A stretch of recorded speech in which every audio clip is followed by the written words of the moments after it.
What's happening, Forum? I was very sick during the recording of this video, and I also had a little bit of a health thing. It's fine now. Don't worry about it. Video.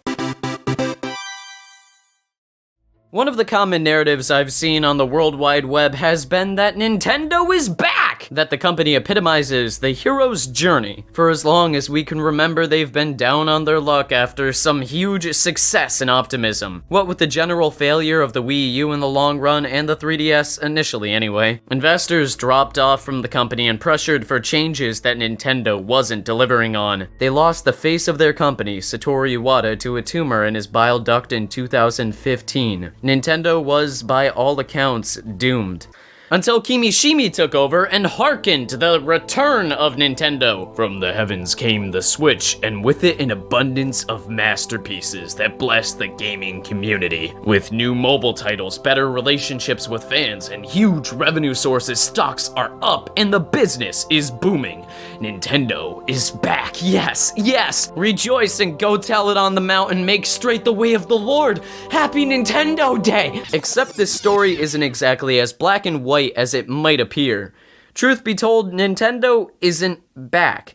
They've never been gone. Sure, in terms of the business side of things, the company experienced a lull during 2010 with the declining sales of the Wii, the initial failure of the 3DS, and the lack of success with the Wii U. This continual decrease in company value occurred until around mid-2016 when Nintendo unveiled their new mobile program and the announcement of the Switch, both of which encouraged investors to become, well, more invested in the company. There was a renewed sense of security and vigor that was driving the business where there wasn't before, leading to the unprecedented financial success of the Switch according to Nintendo of America's president, Reggie Fils-Anime. Their stock, and by extension their financial performance, seems to be gearing up to reach the levels those aspects experienced during the Wii and DS era. It's unpredictable, of course, but if they continue Switch releases and pushes in other markets, their future is looking bright. However, this is the case with any business in a capitalist,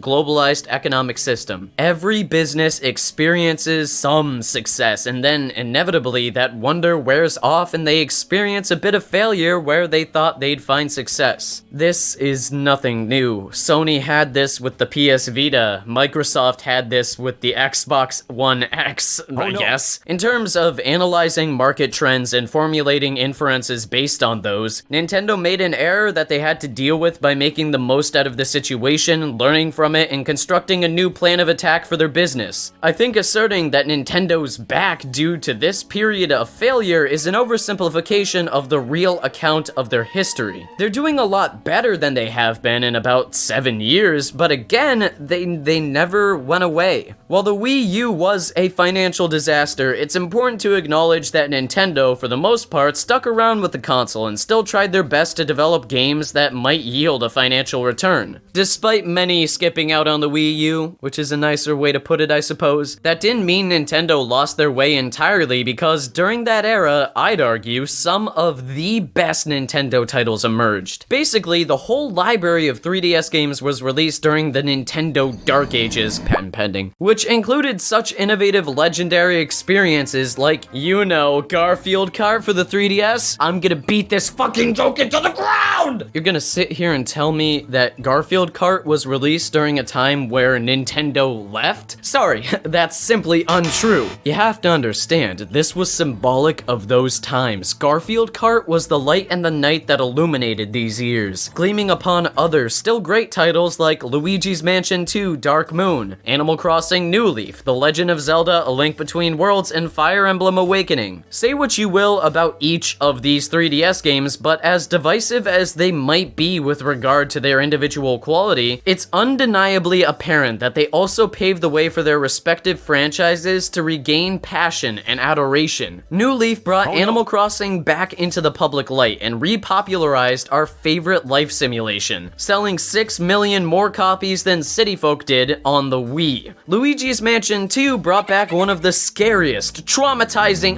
IPs from my childhood, creating a fun romp through a bunch of varied mansions that also had a mode for you and your friends to dick around in. A Link Link Between Worlds was the spark that lit the flame to usher in a new age of Zelda, where its primary focus was on following in the philosophy of the original NES version that established the non-linear design future Zeldas would attempt to expound upon. Awakening became the best-selling Fire Emblem game in the West, cementing a beloved series of games as part of Nintendo's usual repertoire. Say what you will about Awakening, but it's difficult to argue that the implications of its financial success for the entirety of Fire Emblem was not a good thing. Other 3DS games like Fantasy Life and Pokemon X and Y were titles I personally wasted hours and hours of my life in, loving the fact that I was playing all these great games on the go and in 3D whenever I remembered that that was a function the console had. With the marvelous software, the 3DS family of systems became a booming success in this period of time, accounting for over half of Nintendo's revenue. Comparatively, the DS's hardware and software sales laughed at those pitiful numbers, but just because the 3DS didn't print as much money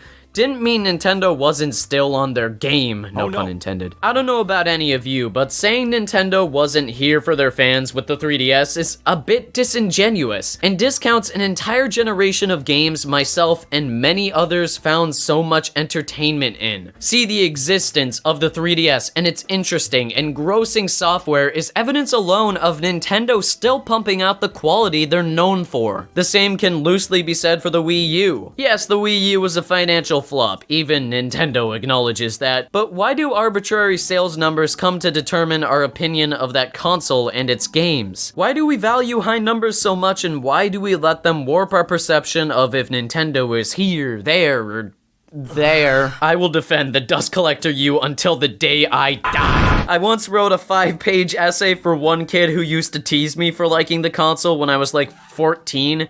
Do not underestimate the power of Wii Uism and also me. See, the Wii U situation is eerily similar to the GameCube's, a console that was widely considered to be a flop. Compared to its contemporary competitors, both saw unsubstantial financial success. However, much like the Wii U, the GameCube had a weird, lovable controller and some fantastic, memorable gaming experiences. The GameCube had Super Smash Bros. Melee, Super Mario Sunshine, The Wind Waker, Twilight Princess, Chibi Robo, Metroid Prime, The Thousand Year Door, Pikmin, and so much more, all of which I remember fondly and still persist as good games even today. Now, the Wii U might have not been the best thing in the world, but it too had a library of games that chased ingenuity and originality, succeeding in the process. You had Bayonetta 2, an action game that would have never been made without the support of Nintendo during this time. Platinum also put out the wonderful 101, a sleeper hit on the Wii U that I found a surprising degree of entertainment in. You had Pikmin 3, one of the best sounding, looking, and feeling Pikmin installments out there that I found so much enjoyment in with pals. You had Splatoon, one of the most popular new IPs from Nintendo to come out of the dark ages. For all its initial faults, this quickly became one of the best games on the Wii U and a multiplayer shooting experience that felt nuanced, streamlined, quirky, and had actual colors in it rather than being dull, dark, and edgy. You had Super Mario Maker, a game that was basically built for the Wii U that gave you a chance to do what every kid had probably dreamed of doing at some point in their life. Seeing people construct such elaborate courses and trying your hand at beating these super hard user-created stages in a legal-friendly manner was pretty cool. You also had Donkey Kong Country Tropical Freeze, which is easily my favorite Donkey Kong installment, if I'm honest. You had Mario Kart 8, the natural evolution of karting with Marios, where stages would be more intricately designed and you could customize your karts like in 7, but with a bit more depth. Oh, and Mario Kart 8 had a god-like soundtrack, filled with soaring saxophone melodies, as is the case in Dolphin Shoals, and beautiful strings rising and swelling with percussion like with the remix of Moo Moo Meadows. Then you had the two Zelda HD remasters, which was great for someone like me who lost both of those copies for the GameCube and could finally beat the best versions of them. Speaking of Zelda, a lot of people forget that Breath of the Wild was developed specifically for the Wii U, meaning two of the best Zelda experiences came out around the same period when Nintendo was gone. All these games and others I didn't go into detail about, whether that be the sheer joy I had in Super Mario 3D World or Super Smash Bros. For the Wii U, are evidence of Nintendo consistently being their best game developing selves. Sure, the sales numbers weren't the best, but let me reiterate that financial metrics shouldn't equate to measuring the creative quality of games. These two are wholly unrelated and shouldn't be interwoven to create this pointless, faulty narrative of Nintendo disappearing and being down on their luck. Nintendo had some losses, some bigger than others, at all points in their business. Even during the Wii era, when they were supposedly at their peak, they had some moments of faltering with patent lawsuits, the copyright fiasco on YouTube being in full swing, and so on. This is the natural course of businesses, careers, the market, and life in general. Everything is a series of highs and lows, and that doesn't mean during those times that should affect our underlying identity of a team of game developers we love. It feels unfair to say that Nintendo left when their game designers were working tirelessly to try to deliver some truly astounding titles for their fans and in the hopes of driving sales. By putting such a huge value on financials, you discount the hard work of so many actual people that have creative visions and succeed in their game-related endeavors. I don't like this idea of measuring a game by how well it performs. It doesn't feel right. Tropical Freeze didn't sell as well as, say, Call of Duty Infinite Warfare, so does that mean COD is now more valuable than the best Donkey Kong game out there?